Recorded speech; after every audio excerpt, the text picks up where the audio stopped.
It was raining that morning, the kind of cold, silent drizzle that made the city streets of Toronto look gray and tired. Ethan sat by the cafe window, staring at his untouched coffee, lost in thoughts that had no answers. His world had fallen apart 6 months ago when his wife, Claire, passed away after a long battle with cancer. Since then, the quiet had become his constant companion, and loneliness his shadow. Every morning, he came to the same cafe, ordered the same black coffee, and sat by the same window, hoping maybe the world outside would start to feel alive again. That day, though, something different happened. As Ethan sat there, his heart heavy as always, a young woman hurried inside the cafe, shaking off the rain from her coat. She looked flustered, holding her phone and a folder full of papers. She glanced around, clearly searching for someone, and before Ethan could even react, she slid into the seat across from him. "Sorry, I thought you were the one I was meeting," she said breathlessly. Ethan blinked, startled. She looked embarrassed, about to get up, but something in him, maybe instinct, maybe something divine, made him say, "It's all right. You can stay." She hesitated, then smiled awkwardly. "I'm so sorry, I'm late for a job interview nearby and the rain ruined everything. I just needed a second to breathe." Ethan nodded, gesturing toward the coffee counter.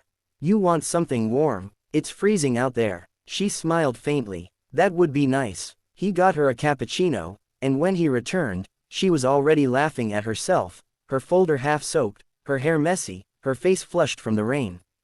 There was something alive about her, something he hadn't felt in months. They started talking. Her name was Lily. She had just moved to Toronto, chasing a dream job after losing her parents in a car accident the year before. Life hadn't been easy, but she smiled as if it hadn't beaten her down.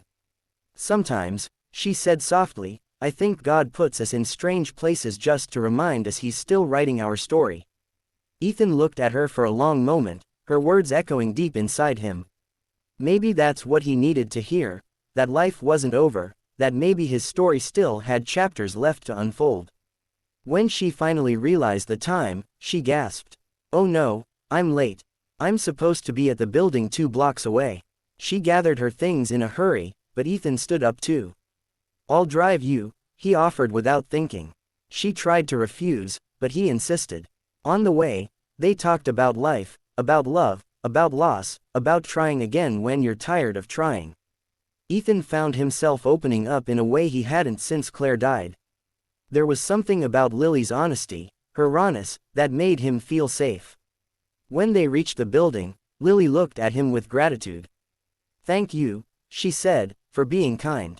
I didn't expect today to go this way, but maybe I was meant to sit at your table." She smiled and ran inside. Ethan sat there for a while after she left, his heart strangely light, his chest warm with a feeling he hadn't felt in a long time, hope. Hours later, he was back at the cafe, staring again out the window when the door opened. Lily walked in, her eyes red but smiling. "I didn't get the job," she said, sitting down again. "They said they needed more experience." Ethan frowned, ready to comfort her, but she continued, "But you know what? I'm not giving up, because I met you today, and somehow, that feels like the real reason I came here." Ethan felt his eyes sting. He didn't know what to say, so he just nodded. "Maybe," he whispered, "we both needed this." They sat there for a while, talking as the rain outside softened into a drizzle. That small cafe, once a place of loneliness, now felt warm again, filled with laughter, shared pain, and quiet understanding. Weeks turned into months. Lily got a different job, and Ethan slowly found himself stepping out of the shadows of his grief. They started meeting regularly, sometimes for coffee, sometimes just to talk about life. They became each other's reminder that healing wasn't about forgetting but about finding light in unexpected places.